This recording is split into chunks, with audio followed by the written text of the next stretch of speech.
kita setujui, dan itu akan kita ikat semacam MOU, tetapi based on project. Jadi kita memberikan kompensasi pada saat kita memberikan project kepada beliau.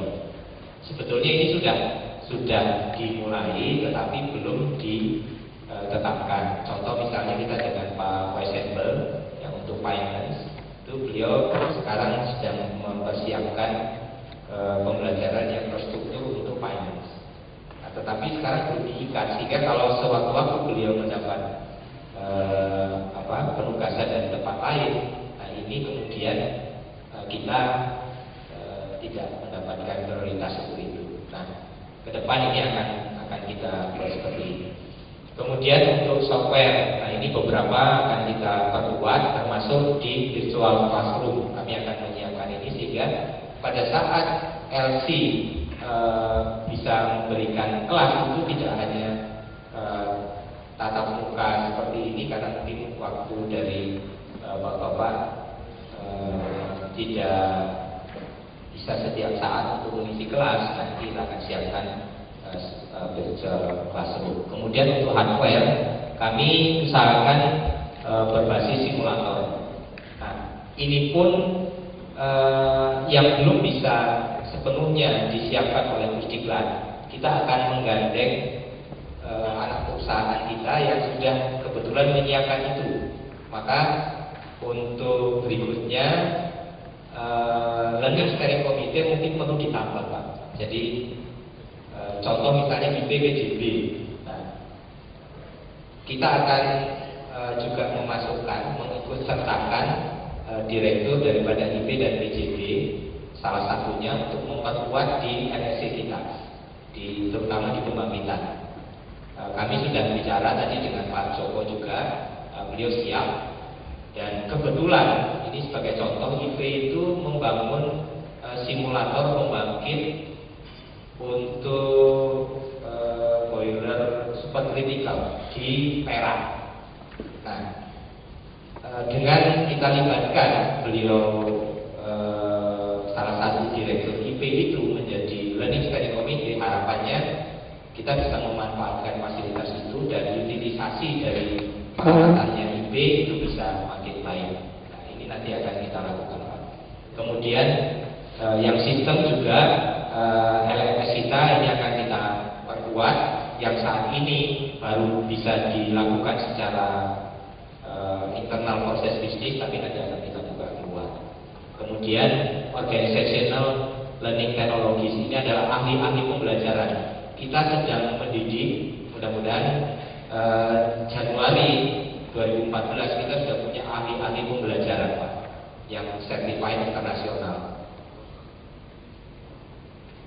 Nah, ini adalah peta strategisnya. Jadi perspektifnya adalah mulai dari perspektif pelanggan. Kita berharap terwujudnya pembelajaran yang memberikan kontribusi nilai yang berkelanjutan bagi korporasi. Maka tujuan kita membangun korpu itu adalah agar impact-nya kepada korporasi itu yang kita utamakan. Jadi nggak hanya sekedar mengikuti belajar, tapi kemudian tidak ada impact-nya.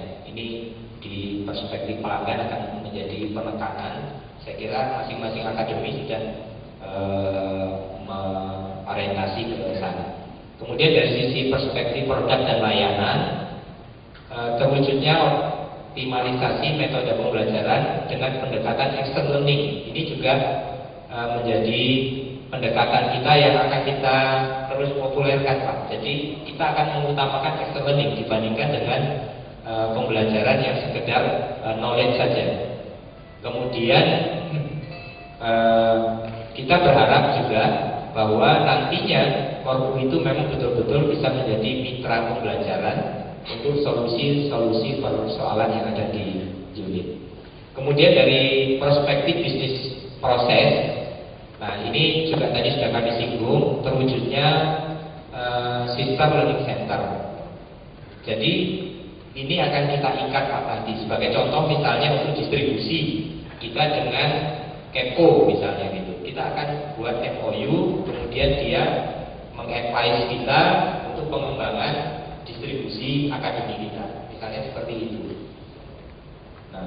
Kemudian juga mengembangkan 5 pilar yang kami sebutkan tadi, brainware, software, kemudian sistem dan leadership. Untuk perspektif SDM, nah ini kita juga mengembangkan ya, pertama terwujudnya sistem pembelajaran leadership yang berbasis best practice. Nah, ini juga dengan adanya sistem learning center untuk leadership, ini juga akan nantinya memperkuat. Contoh misalnya, apakah kita nanti ke GE, kita buat semacam kerjasama dengan Rattenville untuk pengembangan leadership academy di Indonesia. Kemudian juga terwujudnya budaya kinerja unggul dan mindset perubahan di SDM kita. Kemudian dari perspektif kepemimpinan, ini kita akan mewujudkan kelembagaan Good University Governance. Jadi semacam GCG tetapi untuk di corporate university. Dari sisi perspektif keuangan, nah, upaya kita adalah meningkatkan pengembalian investasi pembelajaran, return on training investment, seperti itu. Kemudian laporan keuangan yang zero correction. Nah, ini LMS kita Pak. Jadi yang sekarang ini kita baru untuk perspektif bisnis proses internal. Tetapi ke depan ini kita orientasinya ke customer. Artinya bisa diakses oleh semua pegawai. Jadi begitu pegawai klik LMS kita, dia tahu dia akan belajar apa, setelah ini belajar apa gitu. Ini di sini juga sudah tercantum learning path-nya masing-masing. Kemudian dia bisa memilih berapa metode pembelajaran, apakah dia mau in class, apakah mau dia e-learning, dia bisa memilih di sini Pak. Nah, ini yang harapan kita punya LMS yang terintegrasi nantinya. Saya kira itu, tetapi saya ingin sedikit menampilkan yang tentang adversary council dan learning system learning center. Sekilas saja, tapi nanti kita bahas secara detail. Teruskan, ini hanya apa saja menampilkan sekilas. Misalnya Primary Energy and Power Generation Academy. Nah, selama ini kita sebetulnya sudah ada kerjasama dengan PET. Dia itu adalah learning centernya Chugoku, Jepang Pak. Nah, ini beberapa dari kita sudah pernah berkunjung ke sana. Apakah ini pilihan yang tepat? Nanti mungkin dari bapak-bapak yang ahli di bidang pembangkitan bisa memberikan komen. Kemudian untuk transmisi dan distribusi, selama ini kita juga sudah bekerja sama sebetulnya dengan KEPCO. Nah, KEPCO itu ada pusdiklatnya juga, namanya KEPCO HR Center. Dulu namanya KEPCO Academy. Seandainya ini pilihan yang tepat, nanti akan kita tingkatkan kerjasamanya untuk dia bisa membantu mengembangkan akademi di tempat kita.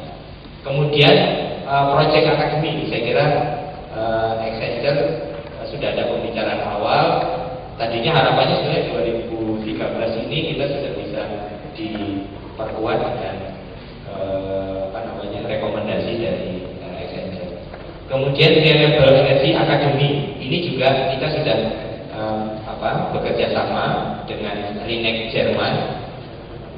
Bulan depan rencananya mereka akan datang ke kita untuk membuat master plan Renewable Energy Academy, dan itu sebagian dibiayai, sebagian besar bahkan dibiayai oleh GIZ biayanya untuk membuatkan master plan-nya.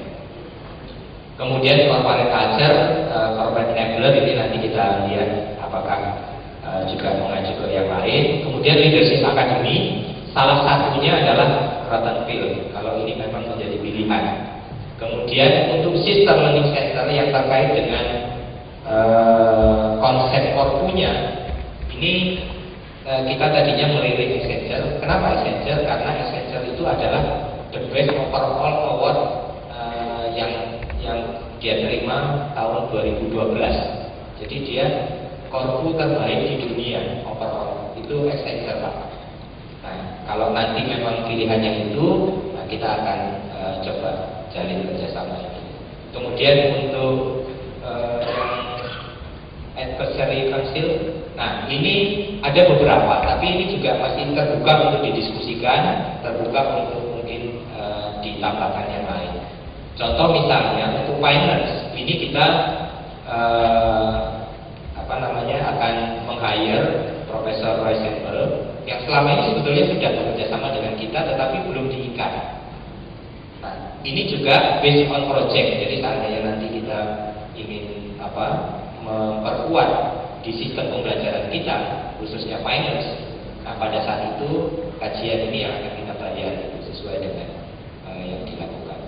Nah, kemudian untuk leadership ini memang kita belum tetapi kita pernah kedatangan Robert Thomas dari Accenture juga. Jadi beliau ini adalah pengembang atau pengarang buku Crucible Leadership.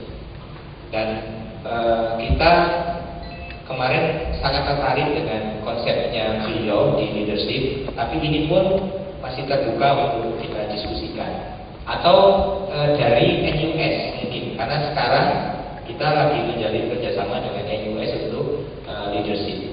Kemudian aset manajemen, kami coba cari informasi yang sudah pernah kita undang itu adalah Cassandra. Apakah ini tepat atau mungkin kita punya pilihan lain, nanti tentunya ini masukan dari Bapak-Bapak. Kemudian Renewable Energy Academy ini yang di sana di akademi itu ada namanya Dr. Rudolf Ross. Ini yang akan datang juga bulan depan. Nah, kita akan diskusikan nanti. Untuk engineering, nah ini kita coba contohnya misalnya adalah Prof. Suwarno dari ITB yang selama ini juga sudah selalu membantu kita, dan kami coba sounding, beliau bersedia, termasuk Pak Rosenberg juga bersedia dengan pola seperti itu, tapi beliau ingin detailnya nanti seperti apa. Nah, kemudian mungkin ada tambahan-tambahan yang lain. Nah, ini akan kita diskusikan. Seandainya nanti bisa beberapa kita putuskan hari ini, itu akan kami tidak lanjuti. Tapi kalaupun nanti misalnya baru sebagian, yang 1-2, itu juga nggak apa-apa. Nanti sambil jalan akan kita lengkapi lagi. Saya kira itu Pak yang bisa kami sampaikan sebagai gambaran umum. Kemudian nanti pengembangan masing-masing akademi itu akan disampaikan oleh learning council masing-masing. Terima kasih. Wassalamualaikum.